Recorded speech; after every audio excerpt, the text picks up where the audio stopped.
Olá, olá, salve todos, sejam todos bem-vindos a mais uma edição do nosso podcast Gente para Negócios.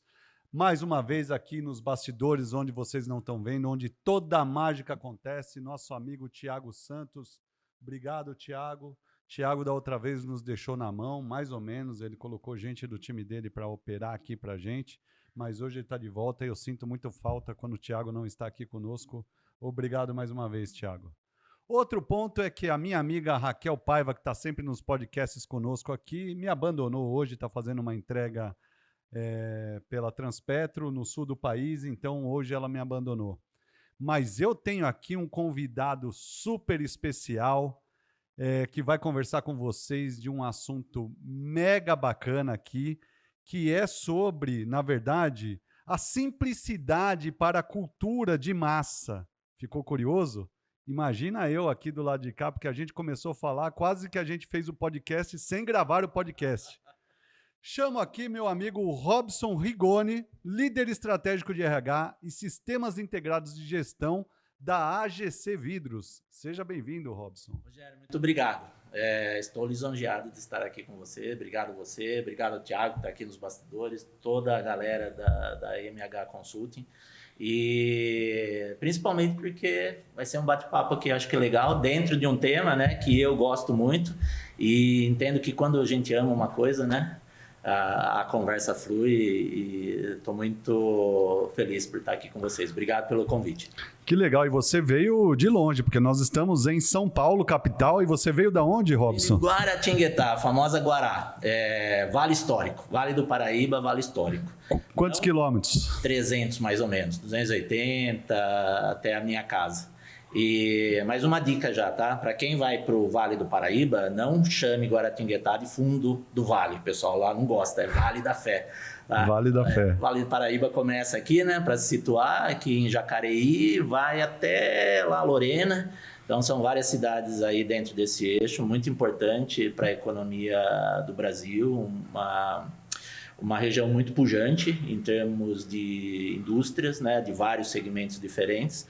E estou muito feliz de estar lá, apesar de não ser de Guaratinguetá. Eu sou de Jundiaí, um abraço aí para toda a galera de Jundiaí, mas me sinto muito realizado, tanto morando, né, em Guaratinguetá, 4 anos, quanto trabalhando na AGC, que é a maior empresa, maior fabricante de vidros do mundo. Origem japonesa, aqui no Brasil há 10 anos, mas uma empresa centenária, estamos completando, acho que 120 anos. Então, assim, para mim também é uma honra poder fazer parte dessa empresa, desse segmento fantástico que é a indústria do vidro. E para a galera saber, qual que é o foco da AGC aqui no Brasil? A AGC no Brasil ela tem 3 divisões. No contexto global, ela se expande para biotecnologia, farmacêutica, químicos, enfim. No Brasil, principalmente, nós temos vidros arquitetônicos, que eu imagino que na sua casa você deve ter um vidro da AGC, vidros automotivos, tá? Que também, por ser uma indústria de origem, uma empresa de origem japonesa, tem conexões muito fortes com as asiáticas.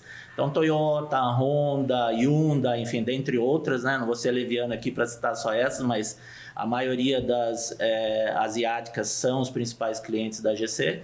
Então, se você tem um carro dessa marca, você está bem protegido, porque o para-brisa e os vidros de uma forma geral, mas principalmente o para-brisa é um item de segurança do carro. Pouca gente sabe disso, né? Então, os vidros arquitetônicos, os vidros automotivos, e nós temos também uma divisão que não tem manufatura aqui no Brasil, uma divisão química, onde nós temos representantes da área de negócio que trazem produtos da Europa, do Japão e dos Estados Unidos, principalmente Estados Unidos e Japão, e distribuem aqui no Brasil. Então, são três divisões.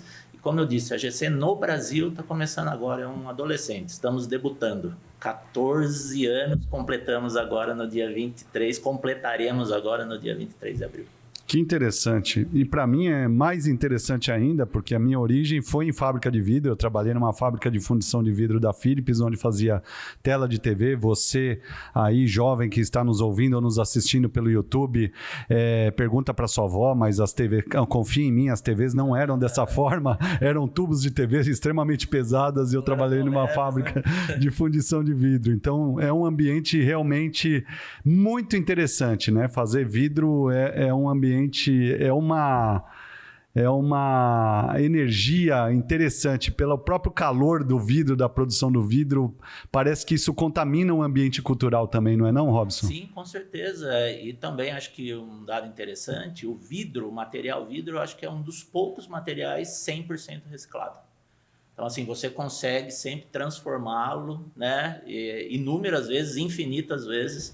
Então, assim, quando a gente fala também dessa pegada, né, ecológica, de sustentabilidade, o vidro é um protagonista importante dentro dessa cadeia. E é a base, né, na verdade, o que a gente faz, né, funde alguns minerais, são 7, 8 minerais lá, que são aquecidos a alta temperaturas, 1.200, 1.300 graus, e no final sai lá a folha de vidro que você tem em casa, e aí manufaturado pode, né, se transformar, né, tanto como no caso da GC, né, o vidro, a folha do vidro, né, que nós chamamos de vidro float, se transforma no vidro automotivo, no para-brisa, né, nos laterais, nos vidros traseiros, mas o vidro também tem outras aplicabilidades, embalagens, enfim, tem uma série aí de possibilidades, por isso que é tão interessante, né, esse mercado do vidro, é muitíssimo interessante.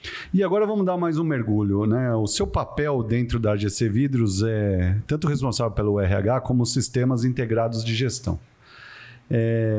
Não é a primeira vez que nós temos pessoas nessa posição, mas eu gostaria que você esclarecesse um pouco para as pessoas aqui por que será que as empresas têm colocado essas duas áreas juntas, né? Que parece que às vezes é tão distintas, né?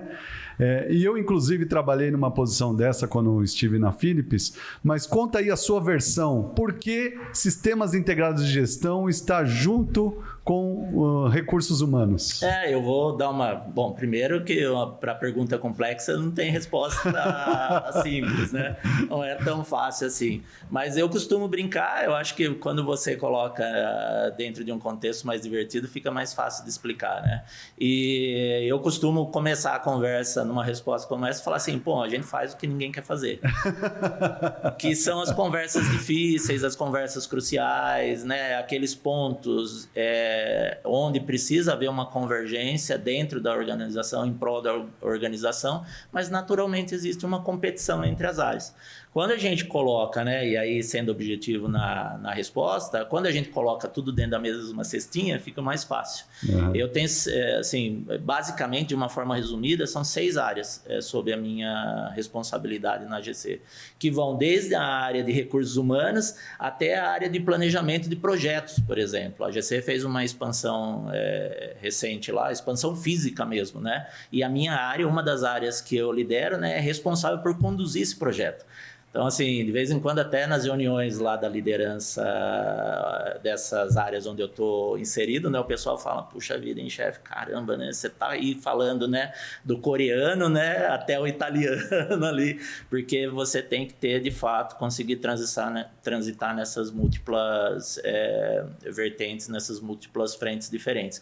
Mas eu acho que, principalmente, o profissional de RH, aquele que tem, né, essa experiência ao longo dos anos, as pessoas e as organizações, a alta liderança aposta nessa capacidade de você, né? Uns chamam empatia, outros chamam de flexibilidade, resiliência, dê o nome que for, né? Mas é a capacidade que o profissional de RH tem de permear toda a organização e com um poder de argumento e de convencimento muito grande. De novo, não naquilo que ele entende, a convicção dele, mas daquilo que é o melhor para a organização. Acho que, em linhas gerais, resumidamente, é isso. Que legal. Eu também sou um apaixonado por essa área e sou suspeito para dizer.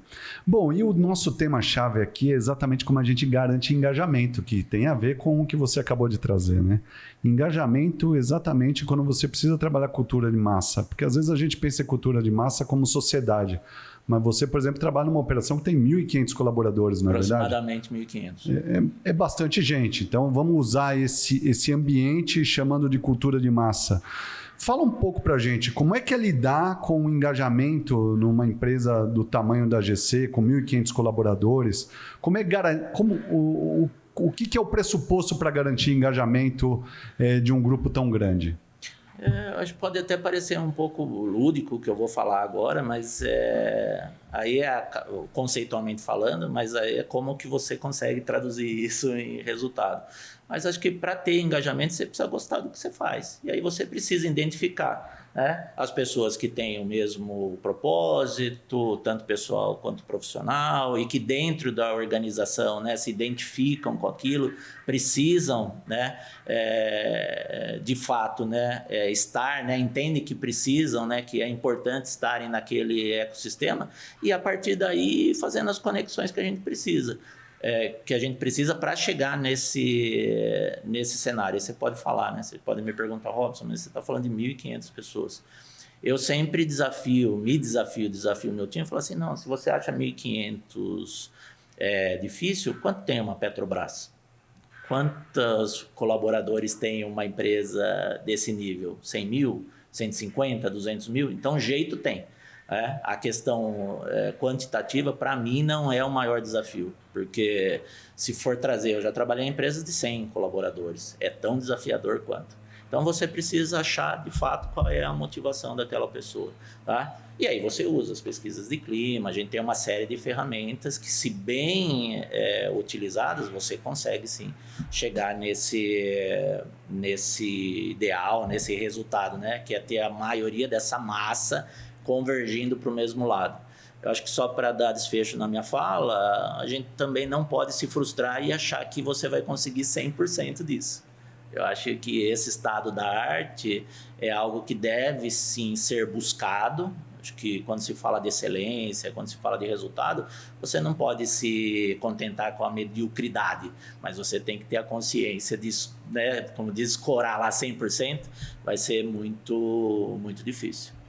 Bom, aproveitando aqui, a gente é louco para ouvir histórias, né? Conta aí, você tem alguma história que você pode tirar do bolso aí sobre alguma coisa que deu ruim, que deu errado, assim, que você lembra e fala, meu Deus, alguma que você pode contar. Tem algumas que a gente não quer contar, que até esquecer, né? E também uma boa, né? Talvez as duas até se cruzem aí, mas pontos assim que você estava super contente, falou, isso aqui vai funcionar, vou conseguir engajamento, mas deu tudo errado e você teve que refazer. Você tem alguma história aí no bolso do paletó para contar pra gente? Tem, eu estava aqui recapitulando um pouco, apesar, né, de não parecer, né, pelo menos eu gosto de falar isso, mas eu já tenho 35 anos de janela, Rogério, você acredita? 35 anos, eu estou com 53 hoje, né, 2025 estamos, então em 35 anos de janela muita água passou por debaixo dessa ponte, né, e eu cometi todas as gafes, os erros, né, e quando você fica mais velho, você deixa de chamar de gafe e erro, fala, eu aproveitei todas as oportunidades.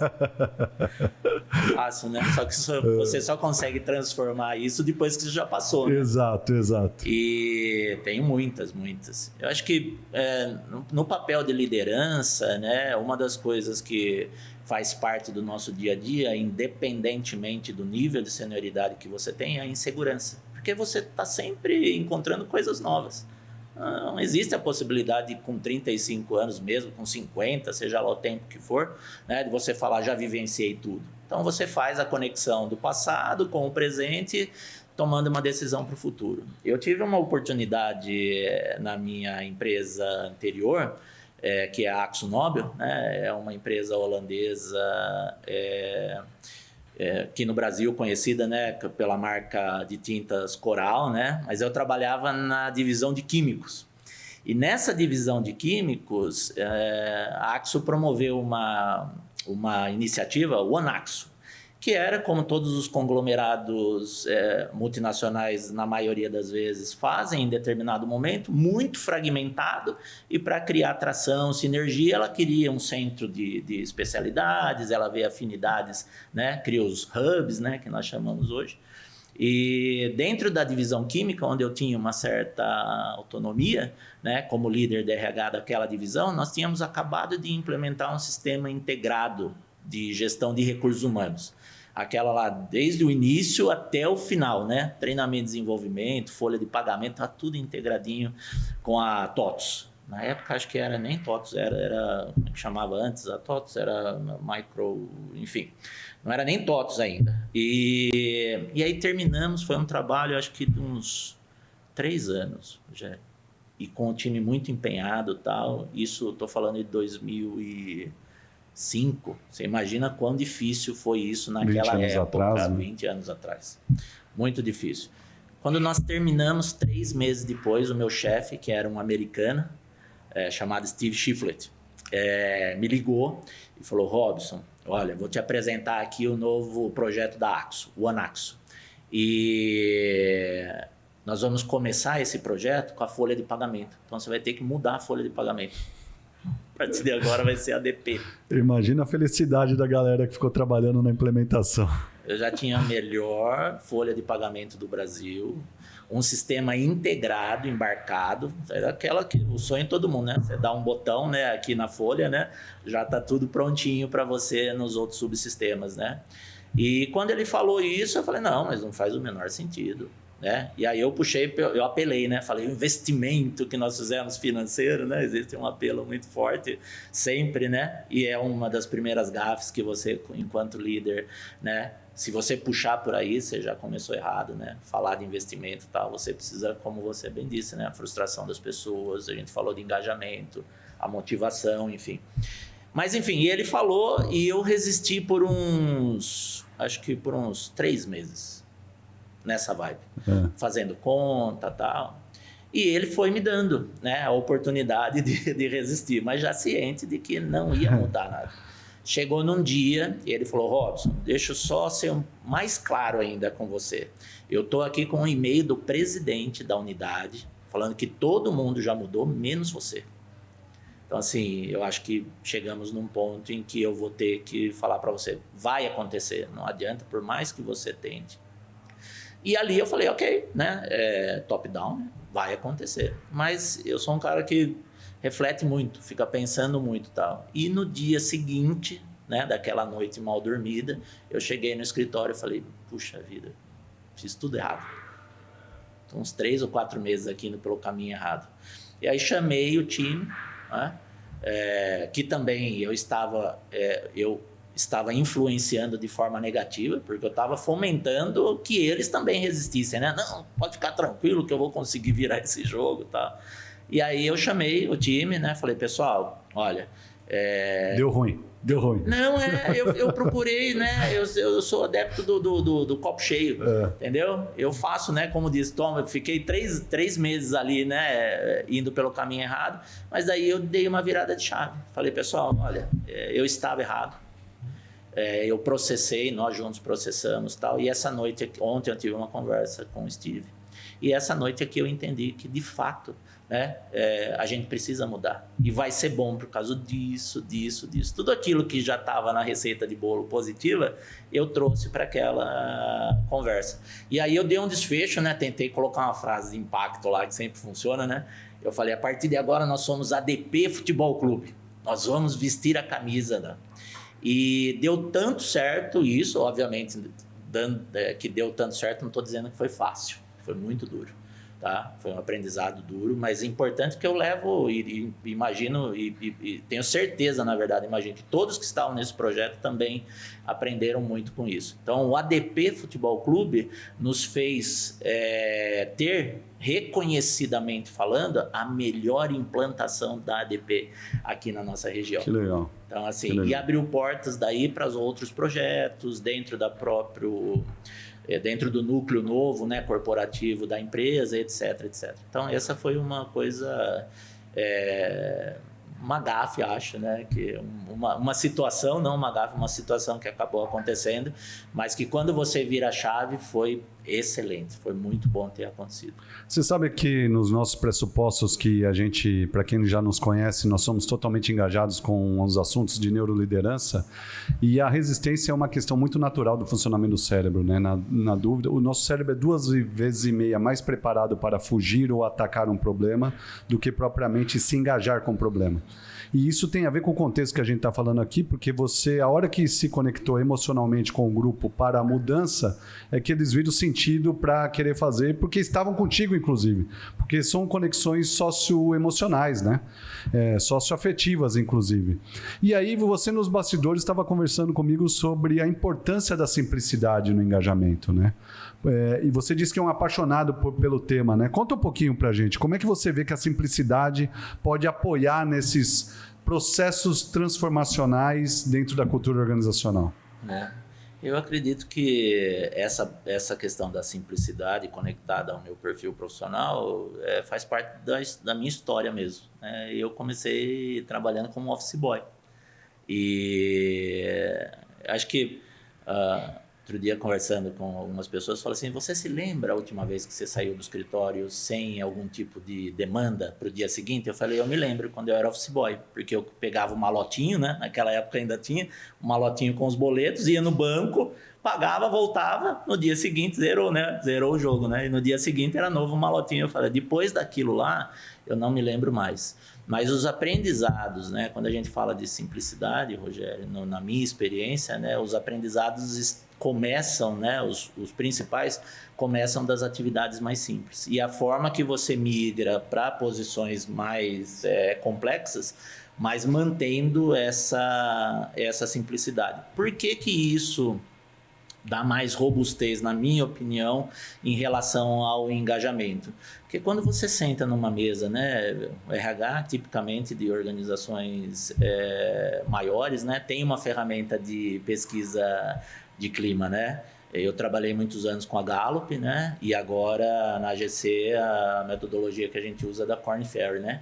Então, assim, são institutos e metodologias comprovadamente eficazes, né? Tanto naquilo que você tem em termos de comparação, benchmark, a base de dados dele é muito consistente, então você fala, pô, se o resultado da minha empresa está aqui comparado com a deles, né? Você tem confiabilidade nisso.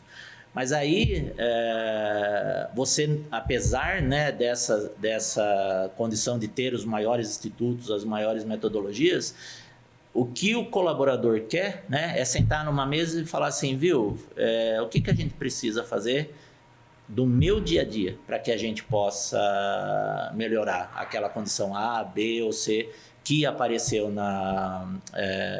no resultado da pesquisa de clima. Ou seja, não adianta você ficar trazendo, como a gente estava falando aqui, né, palavras em inglês, métodos em inglês, a gente brincou um pouco do SWOT, né? Uhum. O que é o SWOT? Né? É fraqueza, né? Fortaleza, oportunidades. Então, assim, quando você consegue, eu acho que eu acredito que o RH tem muito disso dentro da missão, que é um cara que traduz, né, aquilo que é complexo em simples, né, na realidade do dia a dia da operação. E você também tem que entender, né, que você transita desde, né, a base da pirâmide até a alta liderança. Outro dia, conversando com uma pessoa, falou, Robson, parece que você se transforma quando você está na operação. Que aí você se permite, né, a falar, né, o linguajar, né, da galera, tal. E quando você está numa reunião, né, de alta liderança, você tem que ter, né, de novo, adaptabilidade, o linguajar diferente. Então, assim, trazendo objetividade para a resposta, eu acho que a gente tem que, de fato, né, tornar o complexo em simples. Como que você faz isso? Entendendo como é que funciona a cabeça das pessoas. E você, inclusive, se vê como uma pessoa simples? Então, de novo, você fez uma pergunta complexa para uma resposta... Parece que é simples, né? Eu busco essa simplicidade. Se você me permite, eu não sei se é o melhor exemplo. E, por favor, aproveite e conecte com a sua resposta. Quem é Robson na versão de Robson? Conta pra gente. Quem é o ser humano que está aqui com a gente? Eu vou falar primeiro do exemplo. Não sei se é o melhor, mas como é um bate-papo aqui, né? A gente não está falando só do ecossistema profissional, mas da vida da gente. Sim. Outro dia eu estava lá em Guaratinguetá e eu gosto muito de andar pelo centro da cidade. É um centro histórico, né? Eu gosto muito, por exemplo, de olhar a estrutura e a arquitetura das igrejas, né? E aquela região, Vale da Fé, né? Tem igrejas fantásticas, maravilhosas e tal. E eu estava no centro da cidade ali de Guaratinguetá, caminhando, né? E como é que o Robson caminha no centro da cidade, né? Chinelo, bermuda, camiseta e boné. E lá na empresa você vai um pouco mais formal, tal. Eu não uso terno e gravata já há muitos anos, mas você vai, né? Uma roupa mais formal. E aí eu fui na chamada loja de R$1,99. Tava lá na loja de R$1,99 e tal, com a minha esposa, comprando lá uns badulac e tal. Né? No dia seguinte, vem uma colaboradora lá da GC, né? Da parte de zeladoria, né? E pergunta da cantina, do restaurante. Falou, Robson, deixa eu perguntar uma coisa para você. Né? Você estava ontem no centro, né, da cidade? Eu falei, eu estava, tal. Ela falou assim, mas olha, eu estou abismada, como é que você vai numa loja de R$1,99? Não combina com você, com o executivo, tá? Eu falei, olha, para mim é natural, normal, né? Não tem problema nenhum, na verdade, quebrar esse paradigma que as pessoas acham, né? Que os executivos de uma organização... A GC é a maior empresa de Guaratinguetá. É a maior empresa de Guaratinguetá. Então, assim, acaba criando essa imagem, né? De que daí você vai, né? O restaurante, você não vai no McDonald's, né? Só pode ir no Fazano, né? Então, mas tudo isso para falar, né? Eu sou uma pessoa muito simples, eu já falei aqui no início, né? Tenho 53 anos, sou casado há 20 e poucos anos já com a Gisele, que trabalhou comigo, né? Na minha mesma equipe, então o meu relacionamento é fruto, né? Do trabalho, que eu acredito também que é um outro paradigma que as pessoas falam, né? E, não, olha, quando você trabalha junto, né? Não dá certo o relacionamento. Para mim deu certo, né? Pelo menos até agora, 25 anos, eu acho que tem tudo para... Tenho 2 filhos, a Sofia de 15 e o João Vitor de 20. A Sofia está lá terminando o ensino médio, né? Mudou tudo isso também, né? Sim, já não é mais, né? Está no início do ensino médio, né? Vai até os 17. O 8º ano virou 9º, né? Exato. Alguma coisa assim, enfim. E o João Vitor faz engenharia de bioprocesso em Itajubá, lá em Minas, que é pertinho de Guará também, tá 80 quilômetros. Eu falei que foi uma praga que eu roguei, porque ele virou engenheiro, né? E eu sempre brincava com os engenheiros. Pelo amor de Deus, não vou ser engenheiro nunca na minha vida. Arrumou um filho engenheiro. Um filho engenheiro. Mas eu sou simples, eu gosto das coisas simples, eu prezo pelas coisas simples. Eu acho que a simplicidade facilita demais a sua jornada aqui nessa fase da vida da gente. Também acredito que nós estamos aqui encapsulados, né? Nós não somos isso, né? Essa matéria é um momento da nossa vida, né? E eu acredito que existe uma eternidade e tal, né? Aquilo que está encapsulado é eterno. E por experiência, toda essa questão de ser simples e pensar simples, né? Tem me ajudado tanto na vida pessoal quanto na vida profissional. Sempre tá, às vezes a galera lá, e eu mesmo, né, tô viajando, falo, calma, vamos aterrissar aqui, entendeu? Que tá muito complexo, vamos manter isso simples. Que bacana. E tem um ponto, eu percebi que você mencionou recentemente nas suas redes sociais sobre um filósofo italiano chamado Umberto Eco, sobre exatamente essa questão da comunicação da cultura de massa, né? Qual que é a tua interpretação a respeito disso? E até para quem não conhece, conta um pouquinho para a gente quem é esse filósofo que você mencionou e por que você mencionou ele em suas redes. Falando de cultura de massa, né? Normalmente um pouco do que nós mencionamos aqui na nossa conversa. Primeiro precisamos definir o que é massa. Entendeu? Porque massa, se for na etimologia da palavra, vai trazer um contexto aí de quantitativo e tal. Mas massa pode ser lá a minha família de 4 pessoas, né? Então, assim, eu acredito que, independentemente, né, desse viés quantitativo, precisa ter um estopim ali, algo que dá o start, né, na questão da cultura. E começa muito com a liderança, por experiência. Pode parecer clichê, tá? Mas a liderança funciona muito como exemplo, seja para o lado esquerdo, para o lado direito, seja para que lado for. Quando você consegue, né, estabelecer um senso comum, uma direção comum na liderança, e se essa liderança for de fato, né, uma liderança inspiradora, onde a pessoa que trabalha com você gosta de estar junto com você, essa pessoa gosta daquilo que você faz, e quando eu falo gosta, eu falo esse tipo de gosta, tenho o prazer de estar com você, não quer dizer que é fácil, né? O ambiente corporativo, principalmente das empresas de alto desempenho, ele não é fácil. Pelo contrário, ele é muito pegado, as empresas só chegaram na minha opinião, né? Só chegaram naquele patamar porque entregaram algo a mais, né? Saíram da mediocridade. Normalmente, quando se fala de mediocridade, também tem um viés pejorativo dessa palavra. Perfeito. Mediocridade é mediano. Mediana, entendeu? Nenhuma empresa top performer é mediana. Ela precisa ser high performer. Então, assim, o que a gente precisa é um alinhamento dessa alta liderança, que essa alta liderança tenha, de fato, né, dentro do seu perfil, algo genuíno que interesse as pessoas, né? E a partir daí você vai multiplicando. É um efeito cascata. Entendeu? Essa autoliderança passa para o N1, né, que é os reportes diretos, que passa para o N2 e daqui a pouco todo mundo está seguindo no mesmo caminho. A GC criou para consolidar essa imagem, né, do que significa, né, cultura de massa e tal. Ela criou um barquinho, depois até te mando, se o pessoal já não mandou para você nos materiais que a gente já trocou. Ela criou um barco, né, e esse barco embaixo está escrito juntos com o mesmo propósito e na mesma direção. E esse barco, todo novo colaborador recebe esse barquinho para você deixar na sua mesa. Que legal. E nós utilizamos, né, porque existe um número gigante de pessoas na AGC, dentro desses 1000 e poucos aí, né, que trabalham na manufatura, né, e então a possibilidade de fazer um novo uniforme, de fazer uma camisa, comemoração dos 14 anos agora. Nós fazemos questão de colocar isso de uma maneira muito clara para que as pessoas não esqueçam, né, que o que importa é estarmos, né, termos os mesmos propósitos pessoais e profissionais, que não existe incompatibilidade nisso, né, para que a gente possa de fato seguir para um caminho comum. Eu acho que é isso.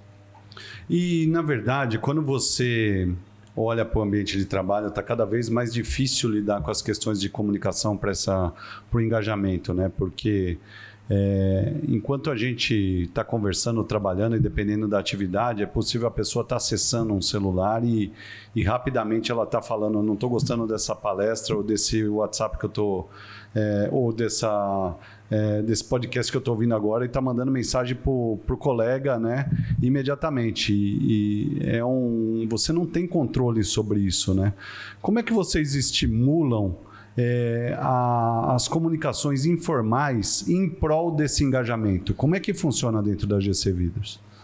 Primeiro, você usou uma palavra-chave que é estimular. A natureza humana é de refutar, né?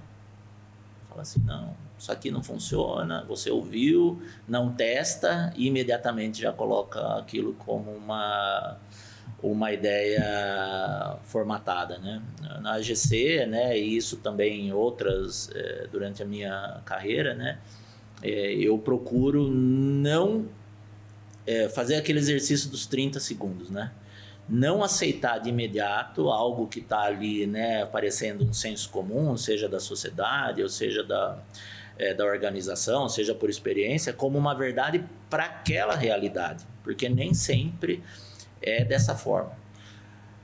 Falando de comunicação, de tecnologia, de comunicação e para o engajamento, né, nós procuramos ouvir muito as pessoas. Falar o que funciona para você. A GC não voltou, né, e todos nós sabemos muito bem, né, que existe uma tendência contrária, né, A GC estabeleceu o home office durante a pandemia e não voltou. E manteve o mesmo esquema, né, de home office. E a nossa tendência... Continua? Continua. Que é curioso. Vocês estão na contramão, na verdade, porque a maioria dos ambientes Fabris trouxeram todo mundo de volta, né? E nós decidimos manter. Primeiro, porque está funcionando muito bem, tá joia? E segundo, porque nós entendemos que isso é um fator de engajamento. Isso é um fator de engajamento. Aí, o segundo passo, segunda, terceira camada, a gente pode derivar essa conversa aqui, né, por horas, né? Mas é o quanto que a gente dá dentro desse contexto, que você em home office, você não está, nós enquanto gestores, né? Primeiro aquela questão de comando e controle já foi, né, esse método, né, de relação de trabalho já ficou para trás mesmo nas empresas mais conservadoras, né? Mas ainda existe, né? Eu tinha um chefe, né? E vou até falar o nome dele, continua meu amigo até hoje, já aposentou lá, o seu Irineu. O seu Irineu me ensinou muito lá na Axo, né? Foi o meu primeiro chefe lá. E ele falava: Robson, olha, você aqui precisa trabalhar enquanto RH com liberdade vigiada. Você entendeu como é que essa história, liberdade vigiada? É só você estabelecer o limite. E as pessoas precisam entender esse limite. Não tem criança na empresa.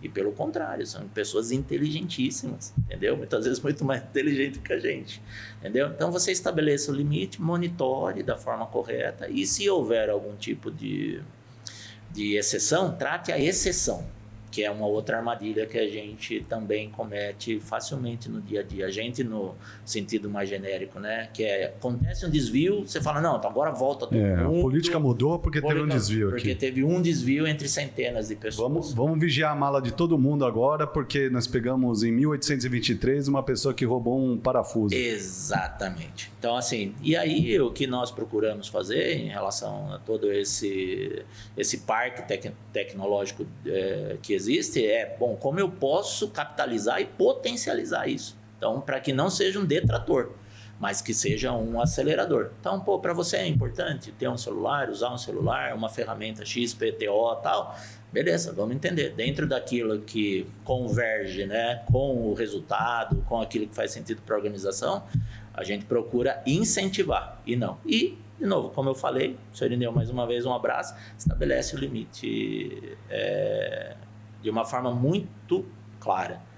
Às vezes a gente tem também, né, se eu falar desse jeito, né, se eu falar de uma forma mais clara, né, eu vou magoar a pessoa e tal. Caramba, nós já é um treinamento já de muitos anos, né, conversas cruciais, né. Então, assim, a vida é feita disso, né? Você precisa achar a forma correta para passar a mensagem sem rodeios, tá? Sem rodeios. Perfeito. E a gente, por incrível que pareça, o tempo voa, né? Como diz o meu amigo Rafa, jornalista que trabalhou muito tempo com a gente aqui, o tempo ruge. Chegando aos nossos finalmente, eu tenho duas questões que eu queria saber de ti. Não de as fontes que você bebe para continuar conectado sobre os assuntos que a gente falou aqui. Pode ser livros ou filme, algum filme que você curte muito, que te chamou a atenção, que vem para a memória, uma peça de teatro, ou mesmo um passeio que você fez. Ou seja, qual é a fonte? Ou uma pessoa que te inspira? Conta pra gente. Eu tenho uma frase bacana também, que talvez você possa usar aqui. Conversa boa, o tempo voa. Boa, vou te pagar royalty. Conversa boa, o tempo voa. Eu faço isso muito em entrevista. Porque você vê, eu falo demais, já deu para perceber aqui, né? Falo bastante. E às vezes, quando você está lá, vamos fazer uma entrevista aqui, ou qualquer reunião de 50 minutos, você vê e fala, não, mas já deu 1h50, eu nem percebi. É que a conversa está muito boa. Bom, hoje quando se fala de fonte, eu acho que nós temos, né, enquanto profissionais, que estar antenados nas melhores fontes. Eu estou fazendo agora um treinamento no MIT, né, sobre liderança e inovação. Então, como conectar essas duas coisas fundamentais. Então, isso faz parte do portfólio tradicional, né, de desenvolvimento. E aí também falo, né, existe muita coisa boa e grátis, na internet hoje, né? Nas redes sociais, enfim, a maioria dos grandes institutos, né, oferecem qualificação para você, né? Boa e barata, não tem aquela desculpa de falar, nossa, mas o curso é caro, tal, né? As empresas subsidiam muito, né? Mas enquanto profissional, você tem que entender que o dono da sua carreira é você, não espere nada de ninguém. Então, assim, beba da fonte, beber dessas fontes tradicionais é importante.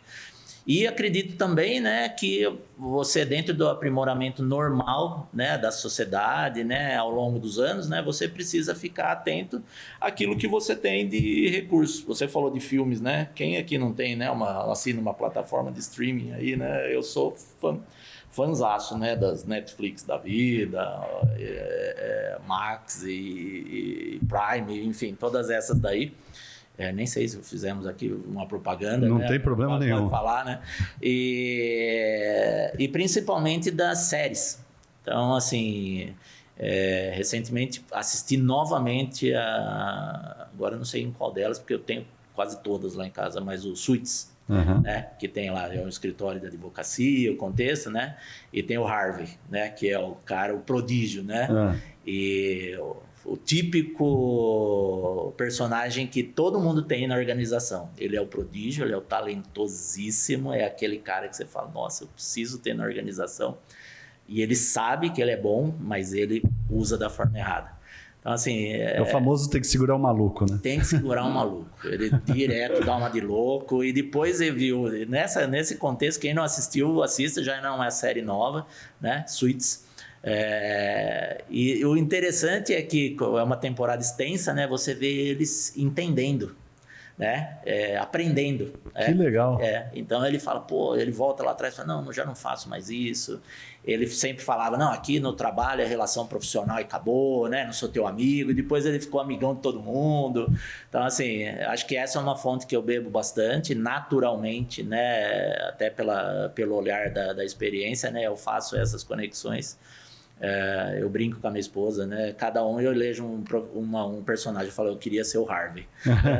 Agora assisti esse final de semana, 1882, acho 1888, que conta uma história dos pioneiros chegaram, os pioneiros europeus que chegaram nos Estados Unidos, estavam indo lá para aquelas regiões onde ainda havia possibilidade de você fazer o uso capião lá da terra, né? E nessa jornada aí também, né, tem vários personagens lá que a minha esposa fala, você fica fazendo conexão, né, com o trabalho e tal. Eu falo, puxa vida, né, essa é a minha realidade, né, eu gosto também de fazer isso. E aí tem outros livros, os pensadores, o LinkedIn, eu acho que é uma fonte também interessante para você perceber, né, os movimentos, né, da sociedade, do mundo corporativo, as trends. E para finalizar, eu acho que você precisa ficar atento aos movimentos sociais. Eu tenho 2 formações, né? Eu sou formado em Direito e Sociologia. E como sociólogo eu aprendi, né, resumidamente falando, né, que existe uma riqueza muito grande de você pegar, né, aquele movimento social, né, do passado, né, e do presente, né, e transformar, usar as lições aprendidas dos outros, né, que é rico, né? Você não sofreu, o outro sofreu por você, né? E colocar isso em prática, fazer uma associação e colocar isso em prática daquilo que foi tido como lição aprendida, né? Colocar isso na sua vida e no mundo corporativo. Como pessoa, eu tenho vários pessoas que eu admiro e tal, mas tem um deles que eu acho que é independente da sua crença, que é inquestionável quando se fala de liderança, que é Jesus. Eu sou cristão, respeito todas as outras religiões, de fato, né? Gosto de ler o Corão, gosto de ler, né, as filosofias orientais, né? Então, assim, eu sou muito eclético nisso, mas eu me denomino como cristão. Até como filósofo você é estimulado a isso, né? Exatamente. E Jesus Cristo, quando você lê, esquece a questão religiosa e analisa o fato histórico. O comportamento, né? O cara Foi fantástico. O que ele fez com 12, né? E multiplicou, né? Para massa, que é exatamente o tema aqui que a gente está falando. Era exatamente isso que eu ia falar. Era o desfecho da minha fala. Se tem um cara que entendia de massa, é Jesus Cristo, entendeu? Ele fez com 12 e aí exponencialmente hoje, sei lá, 1/3, né, da população mundial é cristã, se denomina cristã. Então, se tem um cara que entende massa, se você quer aprender sobre como, né, estimular e engajar as massas, leia a história de Jesus Cristo. Muito bom. Como é que o pessoal te encontra nas redes sociais? É Robson Rigoni, no LinkedIn. R-I-G-O-N de navio I, certo? Exatamente. E de vez em quando me aventuro também aí no Instagram, que é o mesmo também. Rede social, aliás, tudo na minha vida, assim, eu tenho que estar com vontade mesmo. Porque eu acho que, às vezes, as redes sociais são muito sintéticas, né? Uhum. E eu não sou. Eu sou muito original. Então, quando eu estou com muita vontade, eu produzo muita coisa. No Instagram e no LinkedIn. Quando eu não estou muito afim, não, eu vou lá, escrevo as minhas coisas, tal, guardo e depois aí entro numa vibe de produção. Mas essas são as 2 redes sociais onde as pessoas podem me encontrar. Que legal. Bom, pessoal, estamos encerrando aqui mais um episódio do nosso podcast Gente para Negócios. Vocês já sabem como nos encontrar nas redes sociais. Eu falei aqui com Robson Rigoni, líder estratégico de RH e sistemas integrados de gestão da AGC Vidros, onde a gente teve um papo bacana sobre comunicação e engajamento para a cultura de massa. Falamos também sobre simplicidade e muitas outras coisas na vida. Até o Robson deu uma palhinha sobre perrengues que ele passou aqui e como ele superou. Então, se você, porventura, clicou no final, roda aí a fita, volta para o começo. Roda a fita foi antigo, né, Robson? Volta aí para o começo que você vai valer a pena esse papo. Eu te agradeço imensamente, Robson. Foi um prazer recebê-lo aqui, ouvir da sua história. Eu acho que eu já sei o que eu vou maratonar no final de semana. Suits, não assisti ainda. Muito obrigado. Foi um prazer conversar contigo. Foi muito proveitoso. Eu tenho convicção que quem nos segue, nos acompanha, vai curtir muito esse podcast. Obrigado mesmo. Eu agradeço. Novamente, foi uma honra estar aqui com vocês. Gostei demais.